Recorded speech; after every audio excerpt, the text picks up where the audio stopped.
no man's land. Terra nullius was the term. And there have been many arguments on how the colonial powers acquired the land of indigenous people. One of them is that the Pope has given us the land. And the indigenous people themselves, they have had many strategies. Many of them have defended their lands, not letting anyone else enter into their lands, while others have open lands like the Sami. Everybody has been, in principle, welcome to come and use the land. And that has ended up to that the land has been open to everybody.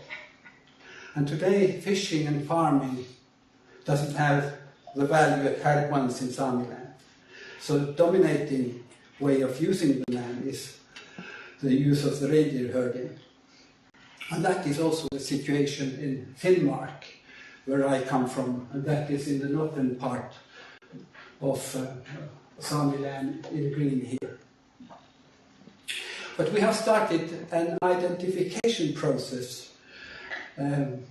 according to the ILO Convention 169, which says that rights of ownership and possession of the peoples concerned over the lands which they traditionally occupy shall be recognized, and to take the states should take necessary steps to identify the lands which the peoples concerned traditionally occupy. Now this convention has been ratified by Norway and Denmark only, of the Nordic countries, not by Sweden and Finland, unfortunately. And this is the background for the work. But I will give a brief sketch of what has happened so far. Why are we here?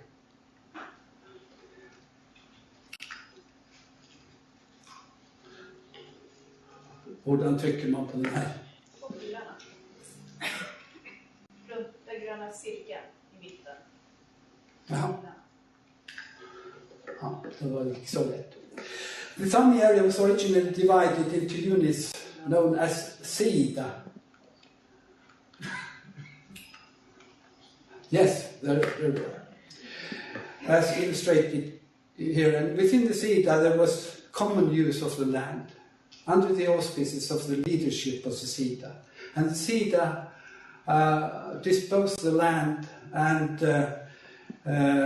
gave the families and probably individuals to, they decided how they were allowed to use the land. We have a fairly good picture of how it looked like. This is from Ernest Warren's reconstruction with the help of other researchers. So this was the original common lands of Sami, and they were very common. There was no private ownership at that time. And even the Swedish courts have admitted that, I quote from the court in Jämtland, Sami beyond any doubt had a judicial system of their own with well-developed rules for issues of inheritance within the clan society, the use of the land amongst themselves and in relation to neighbors. And that means they disposed the land. And the same kind of organization you find among other indigenous peoples in Mexico, in Peru and elsewhere. But then local chieftains, merchants, even gangs of vagabonds, and sometimes also the soldiers from the king made expeditions into Sami land, and little by little they developed a kind of system of tax collection. Trade, of course, also, but robbing and tax collection, and it was not always so clear what is what. According to Sami traditions, and we have a lot of stories about that, they came from Russia, from Karelia, but also from Sweden and Norway. Especially in South Sami land, they came from Sweden, while in the north they came from Russia. But they didn't have any interest of the land, but they opened the door for the kings.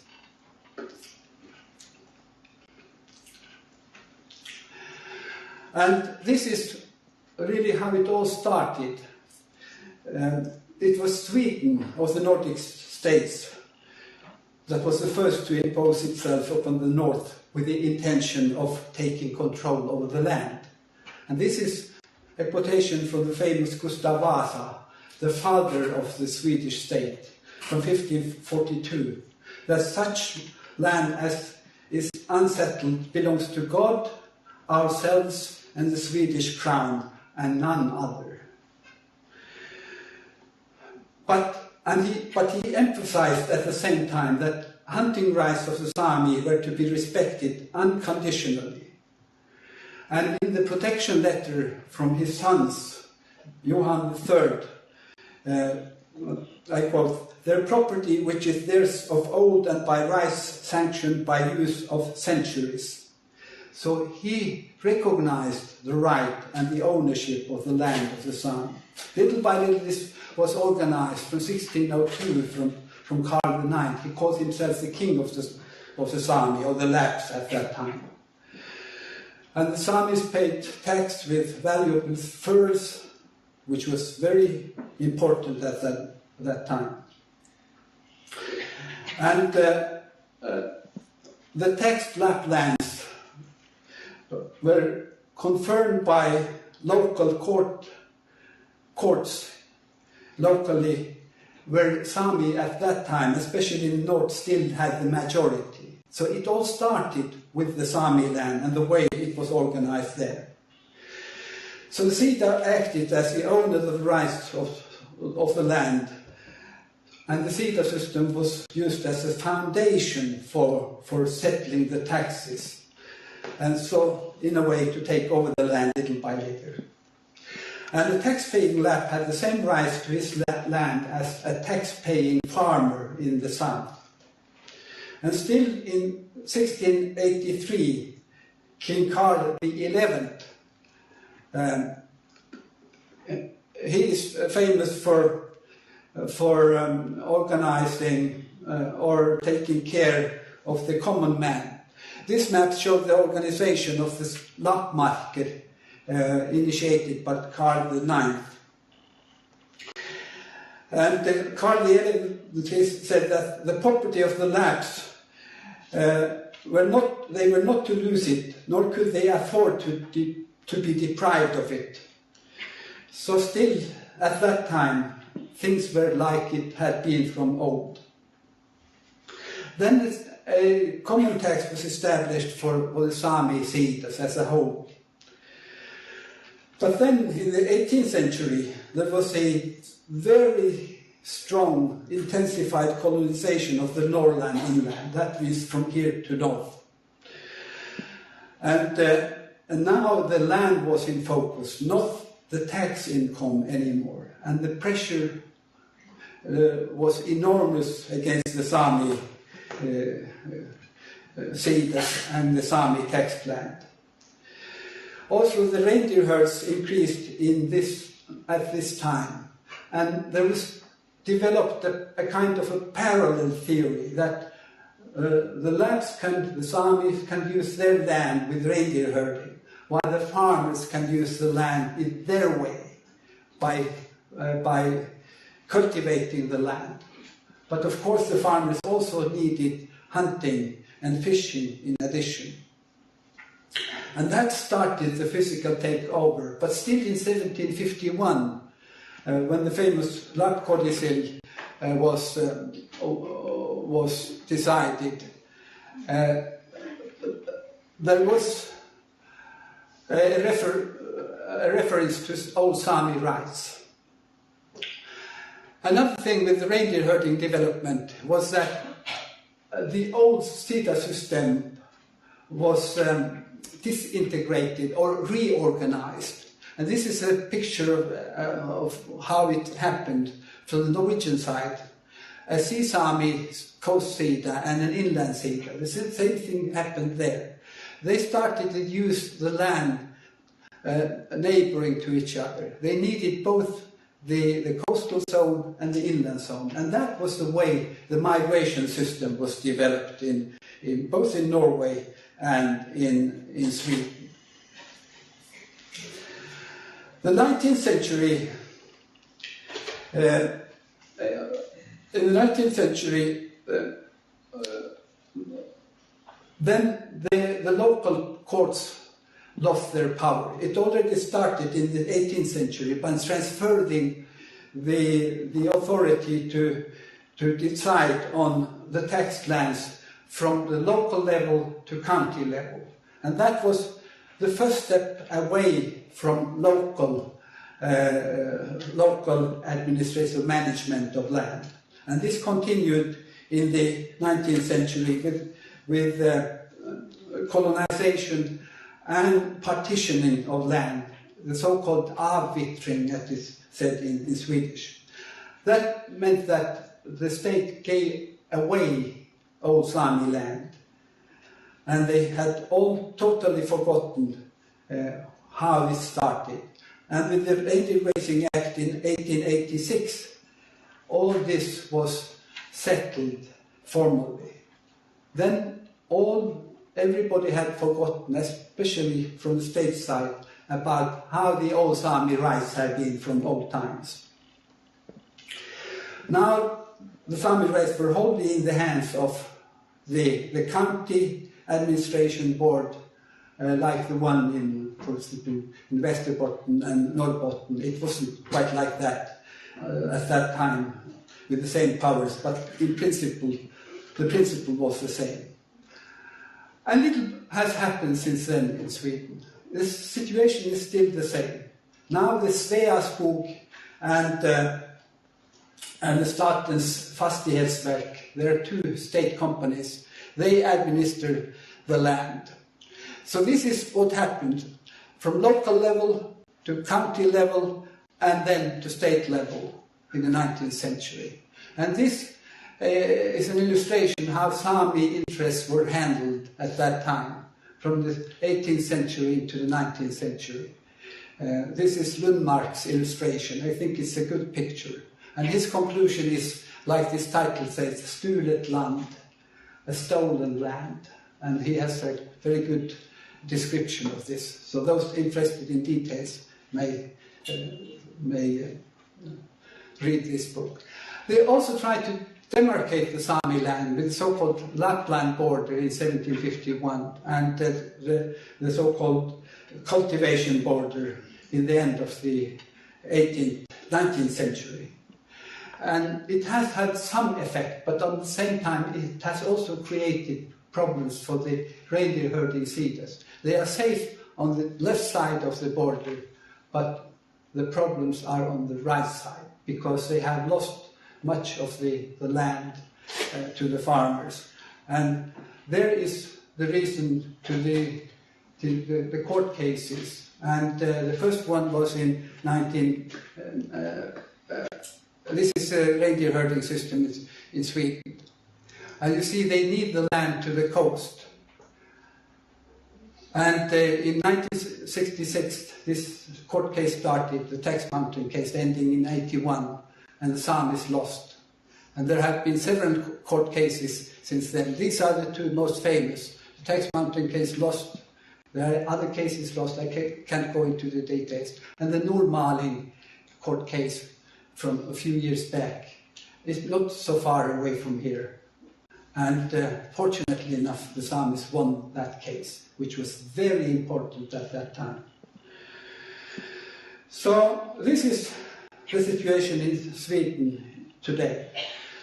In Finland, Finland has been part of Sweden to 1917 and followed the same course in history, the same way of administration. In fact, they were administered by the Swedes until 1970. This is the picture of how Metsähallitus, the state-owned company in Finland, which areas they own. And most of it is found in northern Finland. That means that they have taken over the old Sami land in the north. Originally, Samis lived all over Finland, but that's a long time ago. But they still do live in northern Finland, and they still use their land. So the question is still, how had Metsähallitus Khotan on this land. This is the organization of the Sami reindeer herding system in Finland. The Sami reindeer herding is, of course, only in the north, like as in Norway. In fact, Sweden is much more advanced because here there is Sami reindeer herding also in the south. And they use Metsähallitus in the internet page. They quote Gustav Vasa's quotation, I quote it to you, as the foundation and start, and the foundation of the Metsähallitus rights to own the land, which is, in fact, is very, very wrong. It hasn't to do with that. But there are so many other things that are very, very wrong in this course also. So. In Norway, there was nothing about Sami land. There was nothing in the beginning of taking the Sami way of organizing land in the beginning. Not at all. So it all started with the government saying that we in fact own the land. And this was repeated over and over again. The first time it happened was in 1775, when they started to sell the land. But at the same time, they said at that time that old traditions should remain as they are, which probably meant that the Sami youth should not be touched. But it was. In the course of the 19th century, they repeated many times from 1848 on that Finnmark in the north, all land there is owned by the state. And it was also forbidden for people who didn't speak the Norwegian language to buy land in Norway. It was a racist regime. And the legislation from 1933 and 78 recognized only reindeer herding Samis as having any rights, exactly like like it happened in Sweden. And the intention with this legislation was to defend the farmers' interests, not the reindeer herders' interests. And nothing of this changed. The state defined itself and declared itself as an owner. No argumentation at all, unless that these people are too primitive to own land. The state takes over, like it happened in the rest of the world. And nothing changed before the Alta-Kautokeino river case, the damming of the river in 1970 or 79, 82 was the most active period. And this was a major conflict, and its outcome was the Sami Rights Committee at the first, what was the first thing to happen in 1980, and the result outcome was this was the Sami Act in 1987, amendment of the Constitution in 88, Sami Parliament in 89, and the Finnmark Act. I will tell you about. And this was a major breakthrough. The climate changed in Norway. It was, and even in the courts things happened. A community, the Sami majority in Troms County in the north, won a court case and they were recognized as the owner of the land locally in the valley where they live. And the court remarked that if they hadn't been Sami, or if these people had other historic background, they would have owned the land long time ago. But the reason had been that they were Sami. That was why it could happen in 1999. It took many, many years. The reindeer herding rights in Sweden are actually better protected than in Sweden. In Norway they are better protected. In Norway the reindeer herders don't have to prove their rights. If there is any doubt, it is up to the others to prove that they have a better right. This was turned in the course of the 1990s. it was a mirror turn from the old situation. But at the same time, in Norway, it's well known that they have had common lands that were respected from old times. 1,000 years ago, there were already commons regulated by the law, but only in the south. And they didn't follow this principle or the models from the south and used it in the north. They could have done that because the situation was very parallel, but they didn't.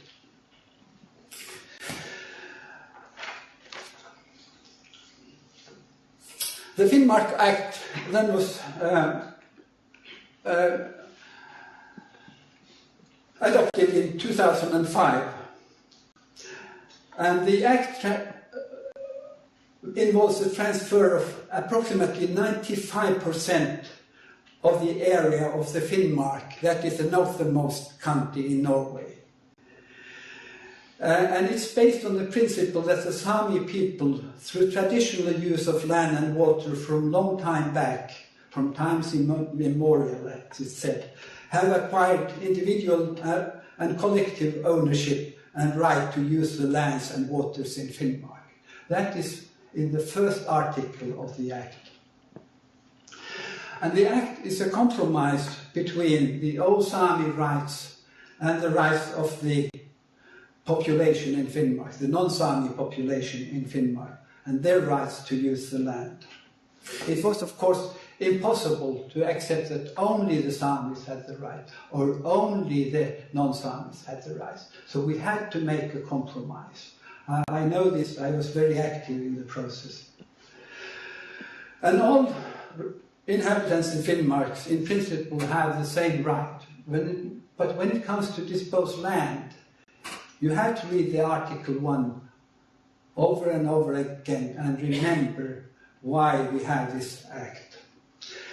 And one of the decisions, or one of the articles, regulations by the Act, is that there should be a commission to look further in detail about land ownership. But because by transferring the land to a new owner en bloc, without examining the right of individuals and groups, many questions were left unanswered. People said, what about my rights? Don't I have any rights, or we? Therefore, the initiative came from the Sami parliament, and the chapter was incorporated in the Act, stating that a commission shall be established with the mandate to review possible rights in the whole of Finnmark and identify possible owners of such rights. So at last we have come down back again to the local and asking, who really does own this land? And the commission was established in 2008, and it has submitted 4 reports so far.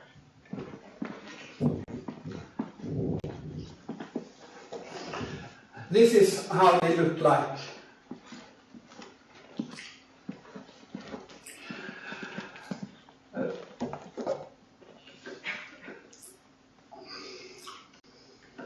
This is Finnmark.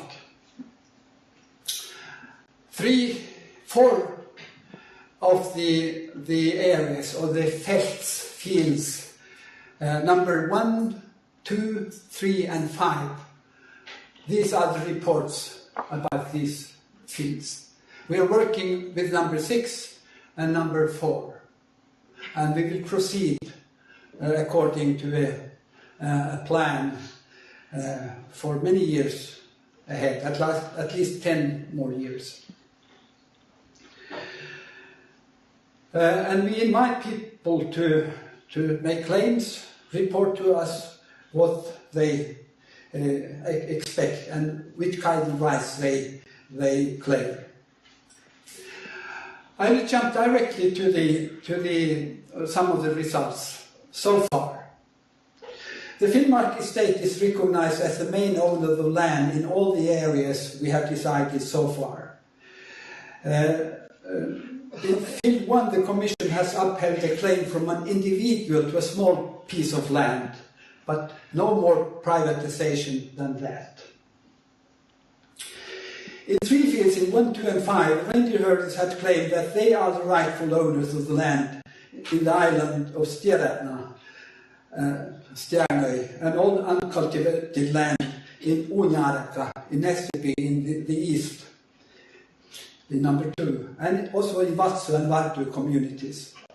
The Commission did not uphold these claims, and we expect that some of its conclusions, they are already been appealed to the Uncultivated Land Tribunal, which will decide disputes from with basis from the work of the Commission. And these cases can end up in the Supreme Court. In field 3 and 5, local organizations had claimed the right to ownership to a limited part of the field. The Commission did not agree with them. Instead, these groups were recognized to have usufruct rights to the land, the right of use to the land in question, not ownership. And this was the case also for reindeer herding in all the fields. They have the right to use the land, and they have this right from old times, not only based on the law, but this is a principle that has been recognized 20 years ago already in Norway. In field 3, 3 families got approval that they have preferential reindeer herding rights to certain parts of the field, of the island. And altogether 7 local organizations were recognized the right to use the land, and they have the first right to use the land in their community and in the land around in the same community. And they have this as a collective rights. And these rights existed prior to the Finnmark Act, so they are not given by the Act itself. It was there from the old times. And this is in fact very similar to the rights people have in the south to their commons, the Allmenningar, which dates 1,000 years back. As a curious thing, one family of Kven, of Finnish descent, was recognized to have an exclusive right to a spot of land to pick cloudberries and use the road for transportation purposes. But this is only a small details. And an individual claim in field 1 is only a small piece of land that they have a preferential right to that part. And fishing in the sea, salmon fishing in the sea, is a right for the landowner from the old time. And generally, in all fields, the population has this right from old times. But here, like in other cases, the legislation that regulates use with times of fishing and hunting and all that is a very strong limitation for the use of the land for the local population. We hear it over and over again, but that is an area where we can do nothing. Now, why has it happened that most of the rights recognized are collective rights? That is because the Finnmark estate already is owned by the Sami people on the one hand and the local population in Finnmark on the other hand. It's a co-management regime. That means that you are not handling the rights against the Norwegian state, but you're actually drawing a line between what is an individual right for individuals, individual Sami or non-Sami, and what is the right of the community of Finnmark. And that's a little bit different from it was the case with the state as the opposing party. According to its mandate, the Commission bases decisions on national legislation. That also means that we use Sami ways of using the land, Sami ways of sense of justice and knowledge from old times about Sami use. There is a problem, of course, or many problems really, because the documentation is so scarce. You can't go far back in time. And it would be impossible, of course, to go back to the days of Gustav Vasa and say, we want to identify how was Kautokeino or Karasjok used in the days of Gustav Vasa. In that time, that was a part of Sweden. Therefore, Gustav Vasa is important. So, in fact, we go so long back we can. 100 years at least, we try to go back. Sometimes even farther back in time. But it is there is a limit here, it's a time border. You can't go behind the curtain. It comes down at some point when you try to follow back. And there is, of course, the problem, which is not really ours. If common land is privatized, then that could be a problem too. We are not supposed to consider that, but as a person with experience from the Sami community from long time back, or many years back, at least 60 years back, you sometimes think of that, what will happen? And we face an enormous challenge about reindeer herding rights, because in the part of Finnmark, this was the outcome from the first areas. Collective rights is dominating. So the situation is that the inland of Finnmark, the winter grazing land, has been handled as common land the latest 30, 40 years. And old patterns were not respected. Now the problem is that there are too many people in reindeer herding, obviously. Too many reindeer also. And there is not enough land, and that creates conflicts. And the Commission is supposed to solve these kind of conflicts when asked by people who have a legal interest in a solution. So we are facing now, when we enter the inner part of Finnmark, to find out how have individuals and individual groups, how have they been using their land? How has their use been from long time back? But the question is, how long time back? What do we start with? We have a lot of claims now on this, of these kind of questions. The problem is that no one so far has had the legitimacy to really to decide to manage this land in a good way. So we are facing this enormous challenge, and at the same time the resources for the Commission are limited, like they always are for the whole institution, of course. That's not special for this Commission, in fact, but that is the situation. And the growth of reindeer herding, the number of reindeer, is a direct consequence of the use of land, the competition on the use of common land. Those with most reindeer have a pre. They can occupy physically the land and use it. And it's an old tradition. People with many reindeer, they also have a higher status. So it's there all the time. And no one can back and give up in this situation. They have to stand there. This is our rights. And we understand that. Because if they back, they will lose their rights.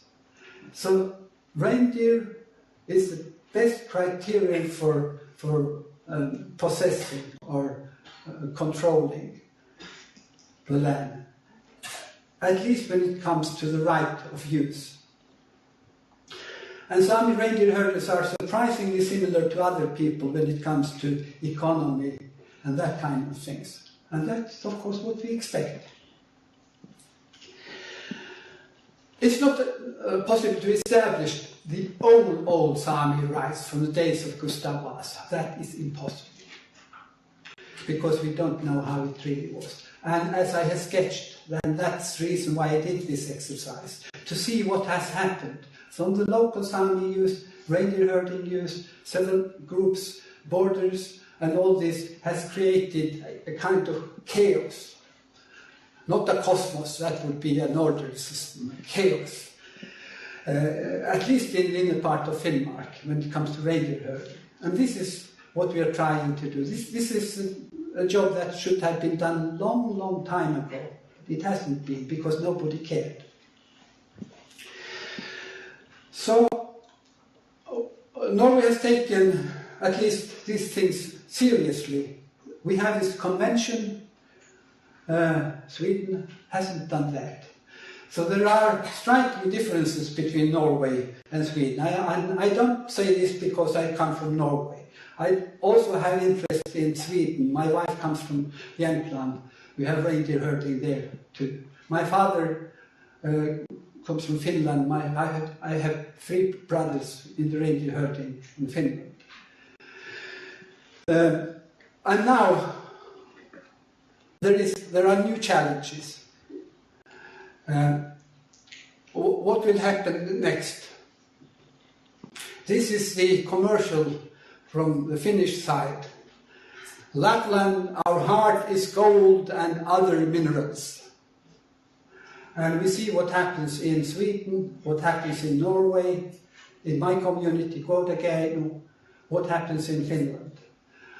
And here we are helpless, because this legislation is not within our reach. We can do nothing about the legislation and the rights to minerals, because the state long time back has laid its hands on the minerals, saying this belongs to the state. So not with the law in our hand, but by other means, of course, we have tried to do. I have tried to do something about that personally when I was the president of the Sami Parliament. The mining industry has turned its eyes on Sami land. Once it was the furs, it was the forest, it was the waterfalls, especially in Norway and Sweden, and now back we are to the minerals. So what is the future? And after all this land is the foundation of a culture with all the people had of dreams and hopes for the future. The question is, what is going to happen? Thank you.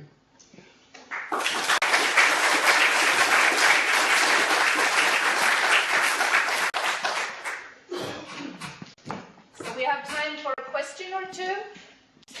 Please. I have a question regarding the effect of the signing of ILO 169. What kind of difference has that made in Norway? A difference is that we have a commission. That's one example. I doubt that we would have one if we didn't have Article 14 in the convention. Maybe it would have happened, but it has helped. But so far there is no decision in any court or elsewhere based only on the convention itself. It is internal Norwegian legislation has been used. For instance, the court case I mentioned. So far, the convention, like the constitutional amendment, has had a general effect on how people think about these rights, just to make them treat Sami and indigenous people like other human beings. That is the effect of the convention. That is what's trying to help.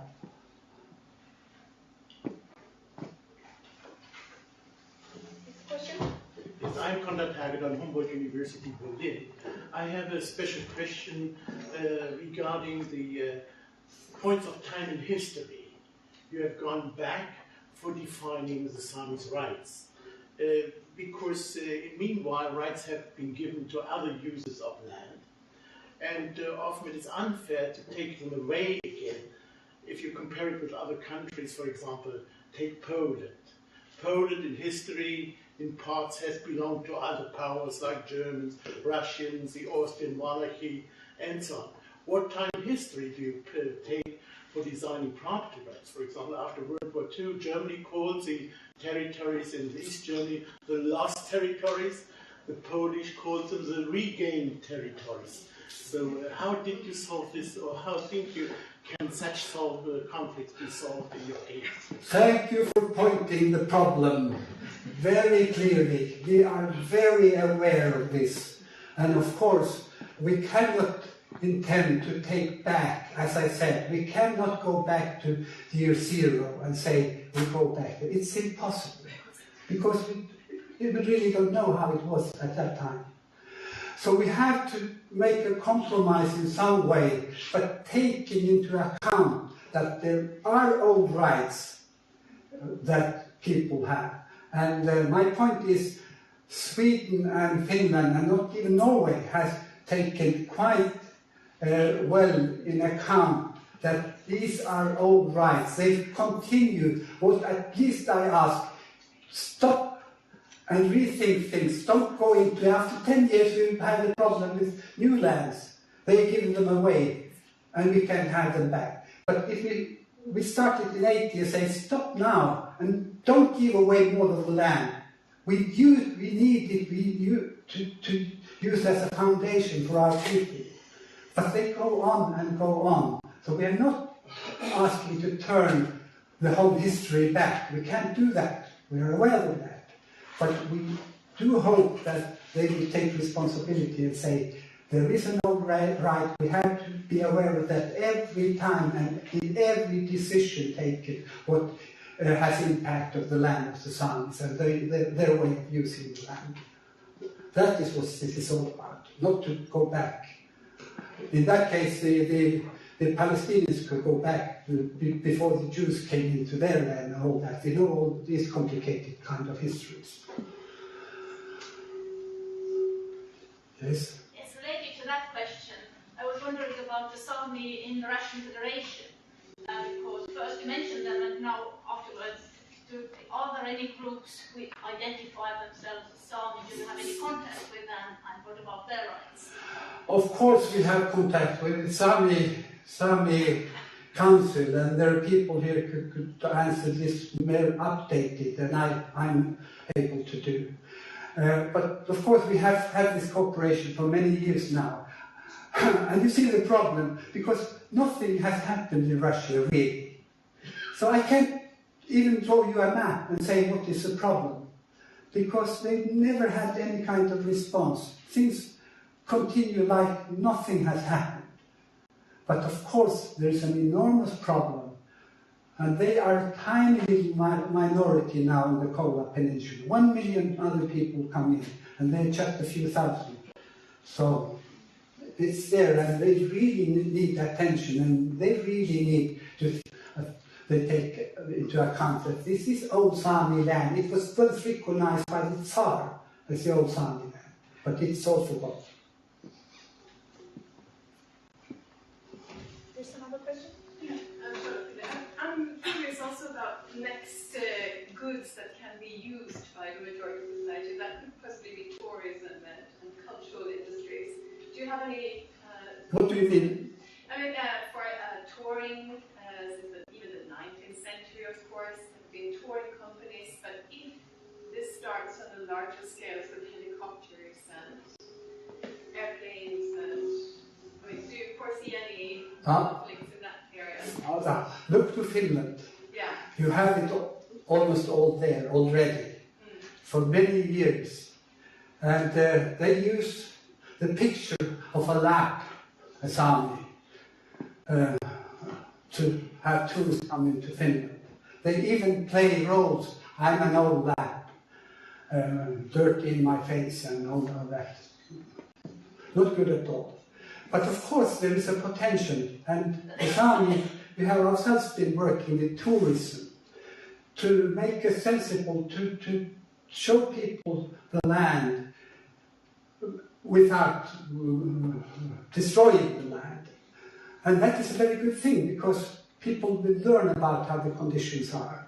And there are people doing these kind of things already, both Samis and other tourist bureaus, and some of them do good work that, and they don't, there's no damage done by them. So there are many ways how this could be done, but then you have a kind of respect as a foundation.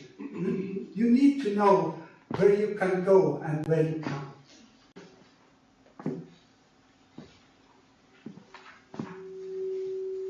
I wonder if you could comment a little bit more about the relationship to the mining industry and the mining interests and the legal situations.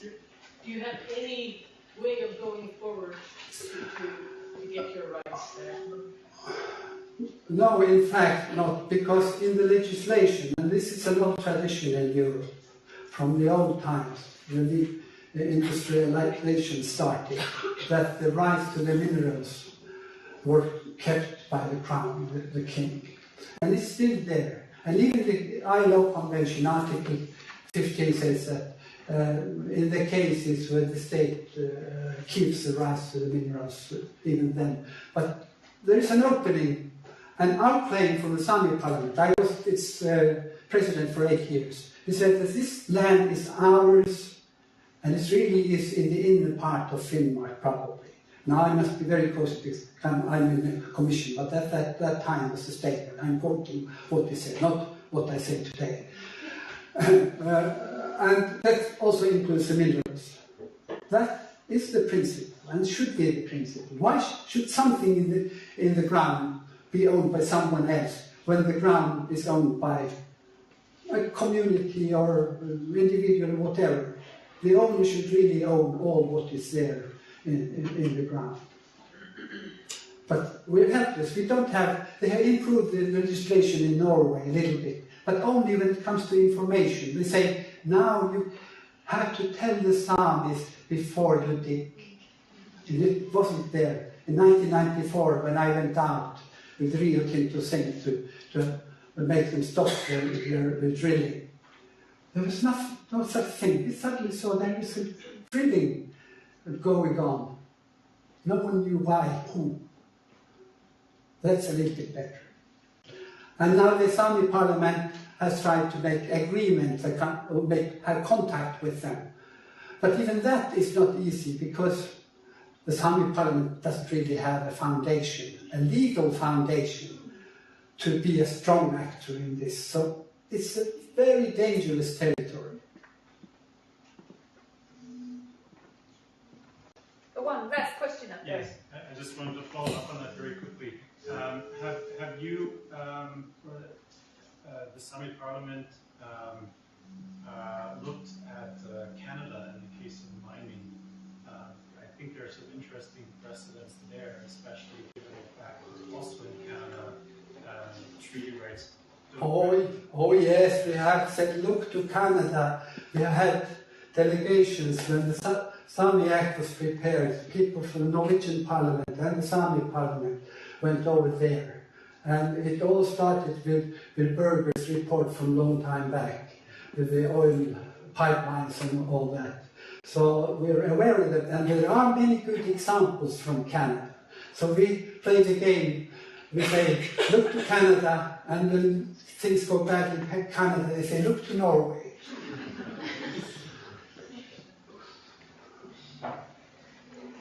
Okay, the one last, very last. It's about mining in Sweden there's an organization called GeoRange that is an interest organization in mining, but it's the communities and it's not only the industry that has interest in this organization, and the aim with the organization, I recently had a presentation about it, was to get a value into the society from the mining. And in an interview with the leader of this organization, he said, actually we would like to have members of the Sami, the SIDA, in this organization too, but they are not interested. So I just wonder, would there be a reason to gather? I don't know about the details of what has happened, but we have had mining in our community for many years, and it's trying to come back. We have a Swedish company working with that. But the problem is, number one, very seldom the local people can have a job in the mining industry. It's very specialized. They bring in their own experts from elsewhere in the world, not even from Nordic countries. That's number one. Number two is, in the starting phase, you can have a situation like there, involving local people, also in the management of a company starting up. And things are just fine. Oh, we need this local people. But this is only the first step in the development. When they do this as a project, they have all the legislation, they have all the permissions and all that. Then it's a concept worth a lot of money. Then there are someone globally, Rio Tinto or others, they buy this concept, and these people who made it, they earn a lot of money. And I think they are aware of this. Some of the projects, they don't really need to do this in practice, because they don't really have the resources. We see what happens in Pajala in Sweden. So they have to sell out after some time. So then, all these kinds of promises are forgotten. These also I have seen locally. The day I have a guarantee that there is an agreement here and undersigned by people who will be there all the time, then I could consider it. But in this situation, it's a lottery. It's a bingo altogether. I think we need to cut here, so you can take the questions afterwards and have a brief discussion. I want to thank you very much for the small gift to remind us of us with tree, of course. I also remember. Yeah.